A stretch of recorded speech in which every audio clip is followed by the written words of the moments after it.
नांदेडच्या आलेगाव शिवारात ट्रॅक्टर विहिरीमध्ये कोसळून भीषण अपघात झाला। या अपघातात 7 महिलांचा मृत्यू झाला। या ट्रॅक्टरमध्ये 12 महिला होत्या, त्यापैकी 3 जणांना विहिरीतून बाहेर काढण्यात आले, मात्र 7 महिलांचा मृत्यू झाला। या सर्व महिला हिंगोलीच्या वसमत तालुक्यातल्या गुंज गावातल्या होत्या। महिला ट्रॅक्टरमध्ये बसून हळद काढण्यासाठी जात असताना चालकाचं नियंत्रण सुटलं आणि ट्रॅक्टर विहिरीमध्ये कोसळला।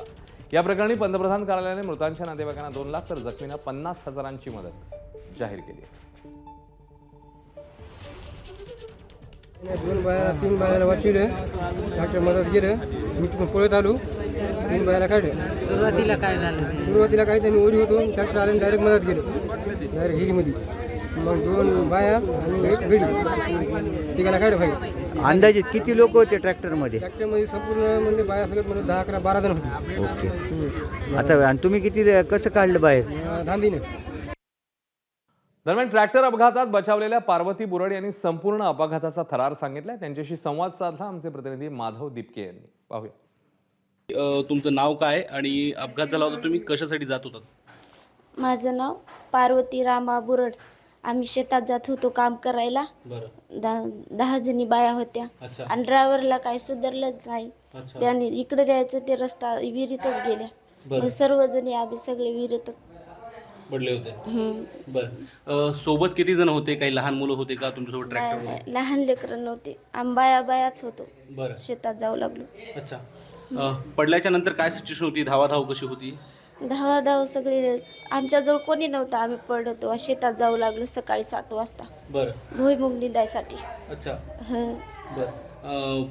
जेव्हा तुम्ही पडलात तेव्हा कशा पद्धतीने बाहेर काढण्यात आलं? तुम्हाला काय परिस्थिती होती तेव्हा? आम्हाला दोरी बांधली बरं। आणि नंतर वरी काढ। अच्छा।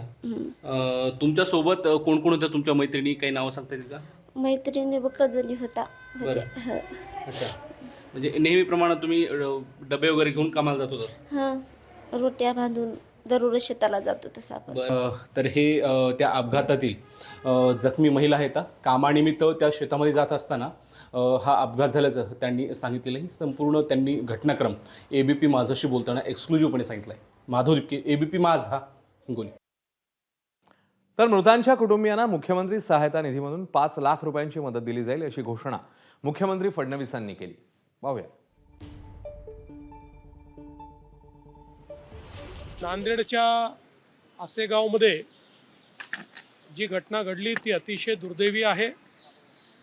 त्या ठिकाणी विहिरीमध्ये ट्रॅक्टर पडून जी काही दुर्घटना झाली त्याच्यामध्ये ज्या लोकांचा मृत्यू झालेला आहे त्यांना शासनाच्या वतीनं 5 लाख रुपये अनुदान देण्याचं त्यांच्या परिवाराला हे आपण घोषित केलेलं आहे। आणि या घटनेची संपूर्ण चौकशी करून अशा प्रकारचे अपघात होऊ नये या दृष्टीने जे करता येईल ते करण्याचे आदेश दिलेले आहेत।